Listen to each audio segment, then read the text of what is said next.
For those, there's a lot of our viewers who would feel like they're kind of still in that tough circumstances and they're waiting for the luck to arrive and they're wondering, I've got dreams and the dreams aren't happening fast enough. Like, what advice would you offer them?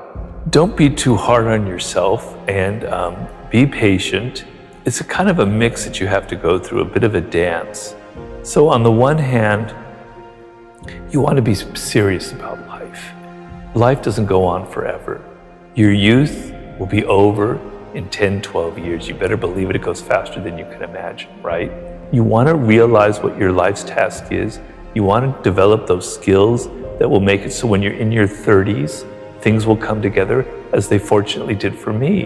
It's a common story that 31, 32 is that year where things turn around for people, right? But on the other hand, you don't want to be so damn serious, so damn, linear in your thinking. You've got to head down this path to make this amount of money, etc. You're young. Have some fun, have some adventure, have some excitement. But at the same time, also have that sense of discipline, that sense of purpose. We normally associate intelligence with intellectuals, with our Noam Chomsky, with Albert Einstein. And he says, no, intelligence comes in all forms. Working with your hands is a form of intelligence. A carpenter has a high form of intelligence. People who are sports, who are athletic, who use their body, that's another form of intelligence. There's music, there's math, there's language. You have one of these frames of mind. By the way your brain is wired, you are inclined towards one of them. Figure that out. If you are somebody who's word-oriented and you end up going into a field that's about math or about numbers, you're in for a lot of pain in life. You have to look at the things that you love and the things that you hate. So what you don't like is very instructive to you, right? You're looking at things that are very powerful inside of you, that are emotional. They're not intellectual, they're feelings, they're emotions. They're visceral things that you connect to. Negative emotions are trying to teach you something. They're trying to teach you the opposite. Something else is going on. Frustration is a sign that you haven't given up. You know you can do something, but you haven't figured it out. So when you have those kind of feelings, look at them and there's something positive in that. It's never too late. It's better to start earlier on in life. I wrote a book, Mastery, that deals with that subject. The earlier you figure it out, the better off you are. But it can happen later in life. Now, I figured out at an early age that I wanted to write. I didn't know what I wanted to write, but I loved words and I loved writing. And if I didn't have that connection when I was 8 years old, all the way into high school and college, I would have been a lost soul. And I empathize with a lot of people who don't have that feeling when they're 8 or 18 or in their 20s. But I'm trying to tell people everybody has it. You're just not listening to yourself. You're on social media too much. You're listening to what other people are telling you. You're listening to what your parents told you should be doing in life. You're listening to what your friends think is cool. You're listening to what the culture is all about, the entertainment industry, etc. You got to cut all that bit out. You got to listen to yourself. And you got to be a bit bold. And you have to embrace what makes you different. I say what makes you weird because I know personally I'm a very weird person. I like it. I don't mind being weird. I use it to my advantage. I put it in my books. You have weirdness to you, whoever you are. Things that you might sometimes be a little bit ashamed or embarrassed or uncomfortable with, right? But you shouldn't be. What makes you different, what makes you particularly strange, if you want to use another word, is your strength, is your source of power. You've lost touch with it. Let's go back and try and find it. And that's the whole problem here. How do you find it? Well, it's a process. You have to be patient. It's not going to come like a light bulb in your head. I was meant to do this. I was meant to write the 48 Laws of Power. That's not how it works. It takes time. To do anything in life takes time and hours and patience and work.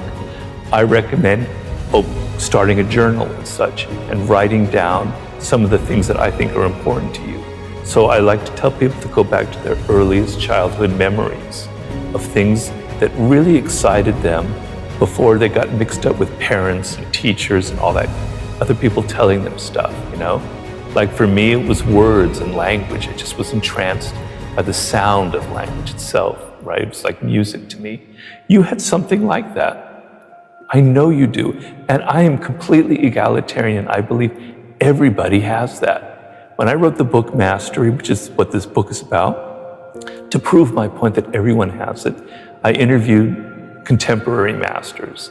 And one of them is the woman Temple Grandin, who was born with high-level autism. right? She was going to be hospitalized for her entire life. When she was 2 or 3 years old, she had the good luck of finding the right teacher who brought her out of her shell. And she eventually became a very respected professor of animal research, right? She's absolutely brilliant, and she also studies autism itself.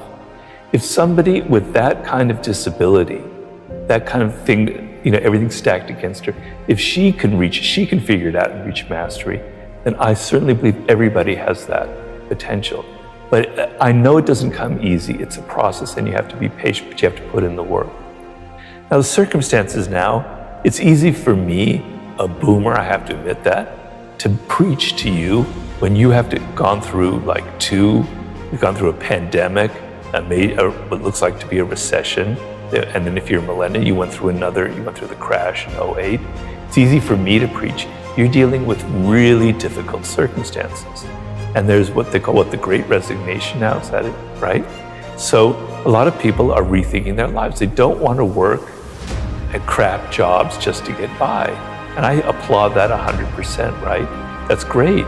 So you want to think about working for yourself is the ultimate position in this world.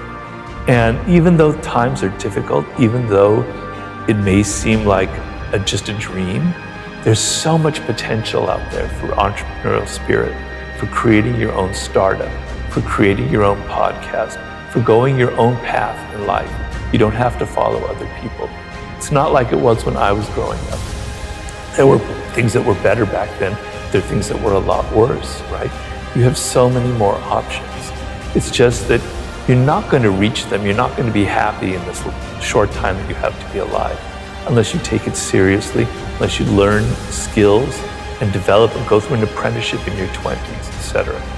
So if you can balance those two and still have some fun and adventure and excitement like I did, I don't want to hold myself to some model, but being an Irishman in Paris in my early 20s, I was having adventures, right? So just don't listen to your parents go, I got to be making $100,000 when I'm 23 and go to law school and do all this stuff. You're going to burn out. So kind of understand I guess the main thing I would say is know who you are, know what you're deep down your core, what you love, what you hate, and what you were destined to create in this world. That's like the most important process you can go through.